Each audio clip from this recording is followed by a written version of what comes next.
আচ্ছা, আজ আমরা সারা পৃথিবীটা একবার ঘুরে আসব, জানব কিছু দারুণ আর অবাক করা তথ্য। চলুন তাহলে এই ঝটপট সফরে বেরিয়ে পড়া যাক। তো শুরু করা যাক, কি বলেন?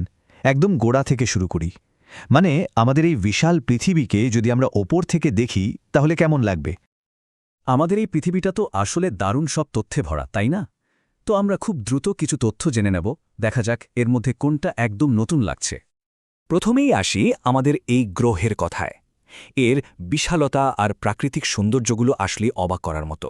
চলুন সেই দিকেই একবার নজর দেয়া যাক। এই যে দেখুন, একদিকে আছে এশিয়ার মতো বিশাল মহাদেশ, আবার আফ্রিকার বুক চিরে বয়ে চলেছে পৃথিবীর দীর্ঘতম নদী নীল নদ। ভাবা যায় এগুলো যেন আমাদের ভূগোলের এক একটা মহীরুহ। শুধু প্রকৃতিই নয়, মানুষও কিন্তু নিজের পথ তৈরি করে নিয়েছে। এর সবচেয়ে বড় উদাহরণ মিশরের সুয়েজ খাল। এটা ভূমধ্যসাগর আর লোহিত সাগরকে জুড়ে দিয়েছে। এই খালটা জানেন ১৯৫৬ সালে জাতীয়করণ করা হয়। আচ্ছা, প্রকৃতির কথা তো হলো, এবার চলুন একটু মানুষের তৈরি পৃথিবীর দিকে তাকাই। মানে এই যে দেশ, সীমানা, বাণিজ্য, এই সব কিছু মিলিয়ে কিভাবে একটা নতুন স্তর তৈরি হয়েছে। প্রত্যেকটা দেশেরই কিন্তু নিজস্ব একটা পরিচয় আছে। তাদের নিজেদের রাজধানী আছে, নিজেদের মুদ্রা আছে। যেমন ধরুন জাপানের টোকিও আর মুদ্রা ইয়েন, বা ব্রাজিলের ব্রাসিলিয়া আর মুদ্রা রিয়াল। এই সবকিছু মিলিয়ে কিন্তু তৈরি হয়েছে আমাদের এই বৈচিত্র্যময় পৃথিবীটা।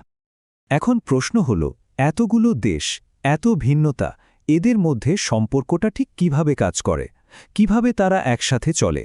এর উত্তরটা হল বিভিন্ন আন্তর্জাতিক সংস্থার মাধ্যমে। আর এই সংস্থাগুলোর মধ্যে সবচেয়ে পরিচিত কোনটা? অবশ্যই জাতিসংঘ বা ইউনাইটেড নেশনস।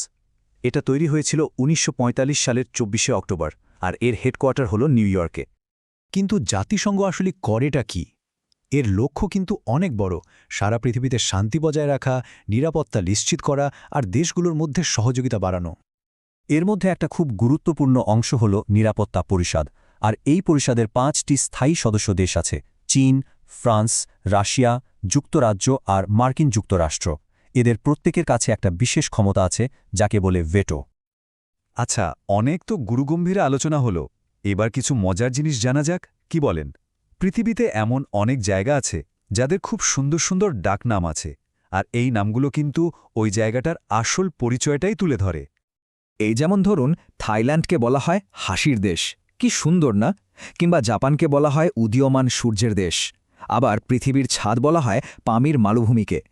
এই ছোট ছোট নামগুলোই যেন একটা গোটা দেশের বা জায়গার ছবি আমাদের সামনে তুলে ধরে।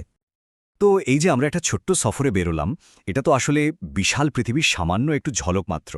কিন্তু এটা আমাদের ভাবার জন্য একটা দারুণ প্রশ্ন রেখে যায়। আমাদের এই চেনা মানচিত্রের নামগুলোর আড়ালে আর কত যে অজানা গল্প লুকিয়ে আছে, তাই না?